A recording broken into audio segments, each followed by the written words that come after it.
Good morning everyone. आज मैं अपने पापा से पूछने वाली हूँ कि सोना चांदी का दाम क्यों बढ़ चुका है। मैं जब न्यूज़पेपर में पढ़ रही थी तो मैंने देखा था कि सोना और चांदी का दाम बढ़ चुका है। चलिए मैं अपने पापा से पूछती हूँ, पापा सोना चांदी का दाम क्यों बढ़ गया है? बाबू, सोना और चांदी किस लिए यूज होता है मालूम है तुमको? नहीं मालूम है? नहीं। सोना चांदी इसलिए यूज होता है जब कोई भी चिप्स बनता है ना इलेक्ट्रॉनिक्स का, जैसे पार्ट्स, टीवी, फ्रिज, उसमें मैंने जो उसका इलेक्ट्रॉनिक्स का पार्ट्स होता है वहाँ भी सोना यूज होता है, चांदी यूज होता है। यदि सोना चांदी का दाम बढ़ेगा ना तो हमारा अर्थव्यवस्था भी डाउन होता है। अर्थव्यवस्था डाउन होने का मतलब क्या हुआ कि कोई शेयर मार्केट में पैसा लगा रहा है, समझ में आ रहा है? शेयर मार्केट में जो देखते हैं ना, शेयर मार्केट चलता है टीवी में, तो उस टाइम क्या होता है कि आदमी जब मार्केट पे विश्वास कम हो जाता है, बात समझ में आ रहा है ना? मार्केट पे विश्वास कम है कि भैया मेरा शेयर नहीं बढ़ेगा, हम जहाँ पैसा लगाए वो नहीं बढ़ेगा।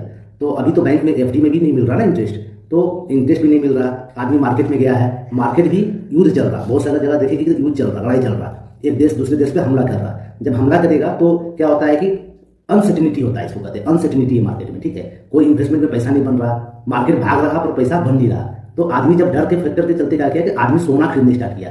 अभी देखिए कि हम लोग का पैसा जो है, डॉलर जो है वो डॉलर के मुकाबले रुपया मैंने बहुत घट गया है। अभी 90 रुपये चल रहा है, अभी 90 रुपये चल रहा है डॉलर के मुकाबले, रुपया का प्राइस हो रहा है। मान लो सोना हम लोग का देश में थोड़े आता है, दूसरे देश से लाते हैं। जब दूसरे देश से सोना लेके आएंगे इंडिया में, उसको क्या होगा? ज्वेलरी बनेगा। सोना आदमी पहनता है, इंडिया का आदमी लोग, तो वहां पर क्या होगा कि सोना जब खरीदने जाएगा तो उसको महंगा पड़ रहा है ना सोना, बाहर से मंगाएगा देश, तो उसको हम लोग को पैसा किस में देना पड़ता है? रुपया में नहीं देना पड़ता, वहां हम लोग को देना पड़ता है डॉलर में। तो डॉलर का दाम भी बढ़ गया है। अब डॉलर का दाम भी बढ़ रहा, सोना भी बढ़ रहा। सोना का दाम इसलिए बढ़ रहा क्या है कि मेनली सेंट्रल गवर्नमेंट जो है आरबीआई, वो भी सोना खरीदने लगा, और दूसरे बैंक का जो रिजर्व बैंक है, सेंट्रल बैंक है, वो भी खरीद रहा सोना। सोना एक ऐसा तत्व है जिससे को खरीदने से क्या होता है कि हम लोग को पूरा देश का अर्थव्यवस्था उस पर डिपेंड होता है। देखो, वो मेन एसेट क्लास होता है।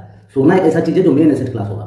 जब मेन एसेट क्लास बढ़ जाता है तो धीरे धीरे करके महंगाई बढ़ेगा। ऐसा नहीं है कि महंगाई कम हो जाएगा, महंगाई 2 साल के अंदर बढ़ जाएगा, देखना मार्केट भी गिर जाएगा।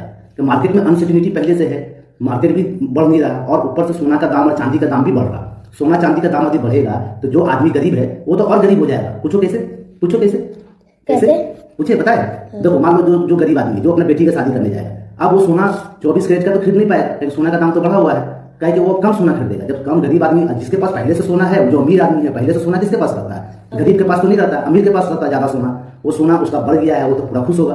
बट देश के बारे में यदि जानना है तो हमारा जब इम्पोर्ट एक्सपोर्ट होता है, तो इम्पोर्ट माने होता है हम लोग दूसरे देश से सोना मंगा रहे हैं, एक्सपोर्ट होता है जो हम भेजते हैं। तो हम लोग का देश मेनली सर्विसेज बेचता है, मान लो जो सॉफ्टवेयर है वो सब बेचता है, तो उसमें उस कंपनी को फायदा होगा। बट जो हम लोग आयात करेंगे, जो वहां से दूसरे देश से माल मंगाएंगे, वहां पर क्या होगा? हम लोग को लॉस होता है कि हम लोग को ज्यादा पैसा गिर गया है, रुपया तो गिर गया ना, तो रुपया 90 रुपया हो गया। अब तुम पहले 80 रुपये में जो चीज खरीदी थी अब 90 रुपये में खरीदे।